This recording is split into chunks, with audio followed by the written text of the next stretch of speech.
굿모닝, 좋은 아침입니다. 오늘은 4월 25일 목요일입니다. 오늘도 말씀과 함께 새로운 한 날을 시작하시는 여러분들의 삶 가운데 넘치는 하나님의 은혜와 평강이 함께 하시길 기도하겠습니다. 오늘도 말씀이 여러분들의 삶 가운데 온전히 세워지고 여러분들의 삶은 온전한 예배로 주님께 드려지는 그러한 하루가 되기를 저도 함께 기도하겠습니다. 자, 오늘 우리에게 주시는 하나님의 말씀은 열왕기상 9장 10절부터 28절까지의 말씀입니다. 열왕기상 9장 10절부터 28절까지의 말씀. 우리 한국 속담에 이런 속담이 있습니다. 달이 둥글면 이지러지고 그릇이 차면 넘친다. 한번 번성하면 다시 쇠하기 마련이다. 행운이나 아니면 성공이 언제까지나 계속되는 것이 아니다라는 것을 비유적으로 이르는 그러한 말입니다.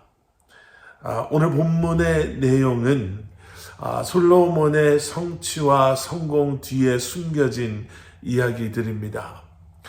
솔로몬의 영광이 영원하지는 않았지요. 솔로몬의 노년은 정말 비참하고 또 참담한 실패로 끝이 나게 됩니다. 어떻게 그렇게 되었는가?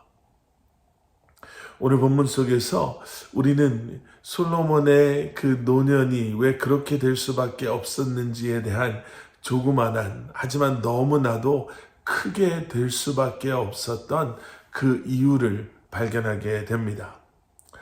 솔로몬은 그 성전과 왕궁을 건축하기 위해서요, 두로왕 히람을 만나게 됐죠. 그런데 그 관계가 오늘 본문 말씀을 보시면 형제와 같은, 우리 한국말 표현으로 호형호재하는 그러한 관계로 이렇게 맺어지게 됩니다. 이 두로라는 곳은요, 지중해 연안에 위치한 나라로서 무역 그리고 물물 교환과 같은 그러한 경제적인 활동이 다른 것보다 더 발달되어 있어서 돈이 많았던 그러한 곳이었습니다. 그뿐만 아니라 사람들이 돈이 많고 삶이 풍족해지니까 세상적인 그러한 것, 특별히 우상 숭배가 아주 만연했던 그러한 곳이었습니다. 나중에 솔로몬도 이 지역의 여인과 결혼하여 아스타롯이라는 우상을 가지고 와서 섬기게 되지요.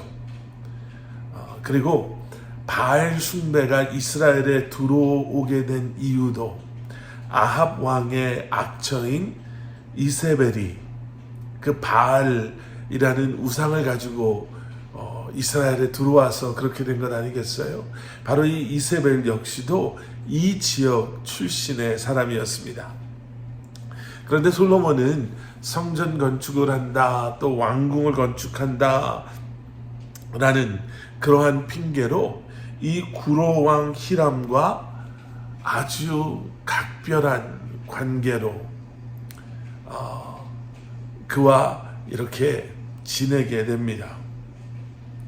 오늘 본문을 보시면요, 이 관계 속에서 엄청난 금을 또 솔로몬은 얻게 됩니다. 14절 말씀.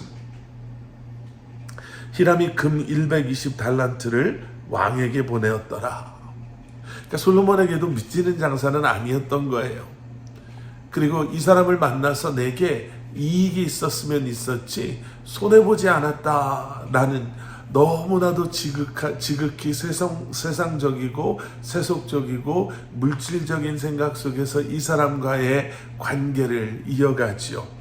그런데 계속되어지는 말씀을 읽다 보면 이 말씀 속에서는 솔로몬의 아내 바로의 딸이 언급되고요.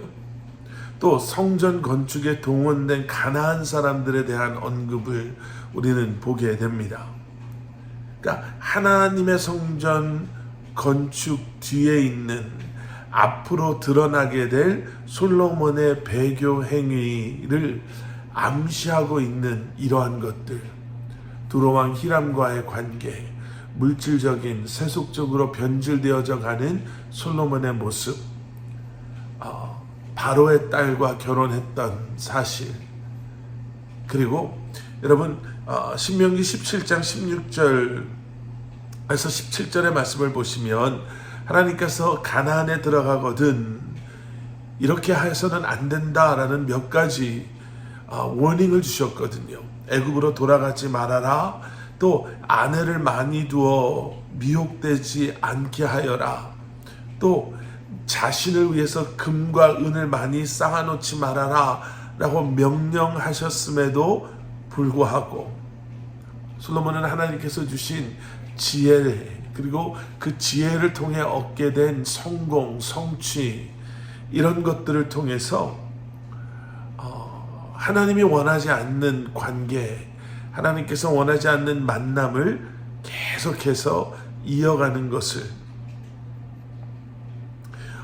그리고 그러한 관계 속에서 점점 쾌락과 부의 성취에 빠져들어가게 되는 것을 저희가 보게 됩니다. 여러분, 세상은 성공을 부유함, 권력, 쾌락, 이런 것들을 가지고 measure하지요. 또 세상은 그러한 성공을 얻기 위해서는 어느 정도 타협도 해야 되고 세상의 방법과 발 맞춰 가야 된다라고 말합니다. 그런데 여러분, 성경은, 하나님께서는 우리를 성공하라라고 부르시지 않았죠. 하나님께서는 우리를 거룩함을 위해서 부르셨다라고 성경은 우리에게 말하고 있습니다. 그것은 뱀처럼 지혜롭고 또 비둘기처럼 순결하게 사는 것을 어떻게 보면 의미해요. 여러분, 지혜와 순결이 함께 가야 합니다. 순결하지 못한 지혜는요, 우리를 교만하게만 만들 뿐이고요. 또 지혜롭지 못한 순결함이라고 그럴까요? 착함은 그저 세상 유혹에 이리 넘어지고 저리 넘어지고 쉽게 더러워지는 우리를 만들게 됩니다. 솔로몬의 노년이 말씀드린 것처럼 너무나도 비참하고 참담한 실패로 끝나는 것은 이렇게 그의 성공 뒤에 숨겨져 있었던 작은 타협과 이러한 작은 유혹을 쉽게 생각했기 때문에 이 작은 유혹이 더 큰 유혹을 가지고 오고 거기에 넘어지며 그러한 죄 가운데 서서히 변질되어짐으로 말미암아 솔로몬은 실패할 수밖에 없었던 것을 우리가 보게 됩니다. 다시 한번 여러분들의 인생에 하나님의 뜻을 간절히 간구하며 다시 한번 우리의 삶 가운데 과연 우리가 무엇을 추구하고 무엇을 바라보고 무엇을 향해 나아가고 있는가를 오늘 다시 한번 주신 말씀 붙잡고 그것이 아무리 작은 유혹이라 할지라도 담대히 끊어버리고 지혜롭고 순결하게 이 한날을 살아가시는 여러분들 되시기를 주님의 이름으로 간절히 축원합니다. 함께 기도하시겠습니다. 사랑의 아버지 하나님, 다시 한번 주님을 바라보고 지혜롭고 또 순결함 속에 주님의 뜻 가운데 거하는 삶을 살아가는 저희들 되게 하여 주시옵소서. 오늘보다 내일이 더 성숙하고 거룩함 속에 주님과 동행하는 삶을 살아가는 다시 한번 겸손함으로 지금의 우리를 바라보며 주님을 신뢰하고 주님께 의지하며 살아가는 저희들 되게 하여 주시옵소서. 예수 그리스도 이름 받들어 간절히 기도드렸사옵나이다. 아멘.